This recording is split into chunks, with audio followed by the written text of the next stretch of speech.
Dieu ne veut pas que nous considérions les montagnes qui se dressent sur notre chemin. Il veut nous entendre dire à ces montagnes, transporte-toi. Matthieu 17, 20. Nombreux sont ceux qui pensent sans cesse à leur défaite et en agissant ainsi, ils pavent le chemin pour d'autres défaites.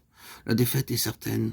Si nous considérons sans cesse les défaites, si nous conservons cette manière de penser, il n'y aura pas d'issue, ces pensées obstrueront le chemin. Nous sommes courageux seulement lorsque nous regardons aux promesses de Dieu. Il est regrettable que beaucoup parmi le peuple de Dieu n'aient pas cette foi virile qui caractérisait Caleb, mais qui sentent leurs pensées sur l'intensité de leur souffrance et la nature insurmontable de leurs difficultés. Mais ceux qui ne craignent pas, les fils d'Anak, les géants qui peuplaient le pays de la promesse, seront bien capables de vaincre.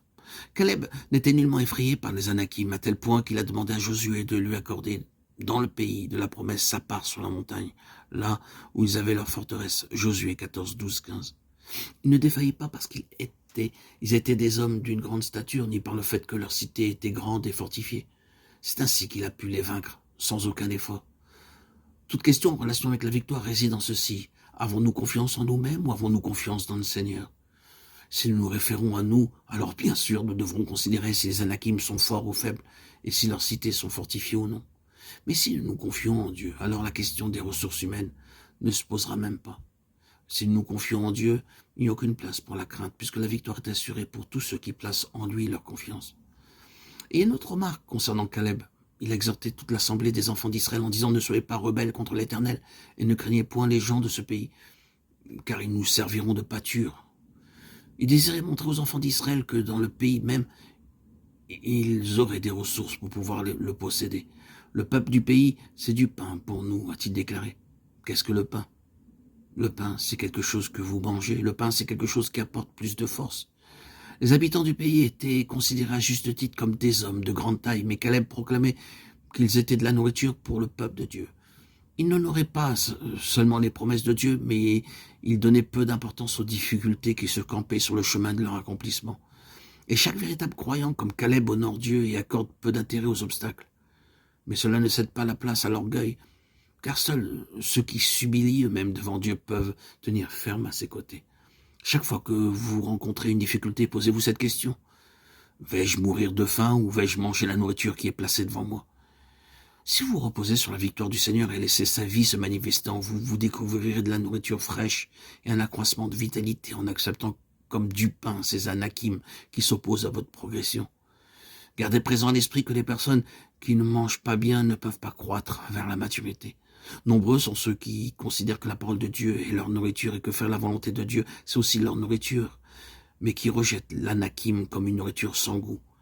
Plus nous mangeons de cette nourriture, plus nous deviendrons forts. Caleb en est une grande illustration parce qu'il a accepté l'anakim comme étant du pain. Ils étaient encore pleins de vitalité à 85 ans. Il était fort, comme quelqu'un qui en avait 40. Il avait tellement assimilé l'anakim au cours de toutes ces années qu'il s'était forgé une constitution qui n'est pas l'apparence de son âge. Il en est ainsi dans le domaine spirituel. Bien des frères et sœurs ont rencontré peu de difficultés, mais ils sont spirituellement faibles. Frères et sœurs en Christ, bien aimés, l'explication est celle-ci. Ils n'ont pas assez consommé d'anakim. D'un autre côté, il y a ceux qui ont rencontré et vaincu difficulté après difficulté, tentation après tentation, et ils sont pleins de vigueur.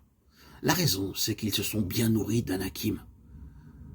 Ces géants qui se trouvaient dans la terre de promesse,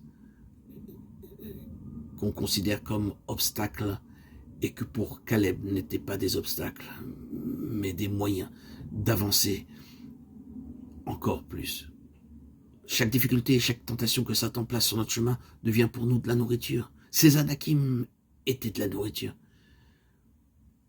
Ainsi, c'est la manière d'agir divine pour progresser spirituellement. La vue d'une quelconque grande difficulté suscite la crainte dans le cœur de ceux qui ne se confient pas en Dieu. Mais ceux qui se confient en lui disent « Loué soit Dieu, voilà un peu de nourriture ». Ces difficultés ne sont rien. Ce ne sont que des obstacles apparents par lesquels nous vaincrons. C'était la force de Caleb, sa confiance en Dieu. Il ne se fiait pas à ses yeux qui pouvaient le tromper. Même si ces Anakim paraissaient immenses dans leur forteresse, ils n'avaient pas peur. C'est ainsi que toutes nos épreuves, sans exception, sont pour nous de la nourriture.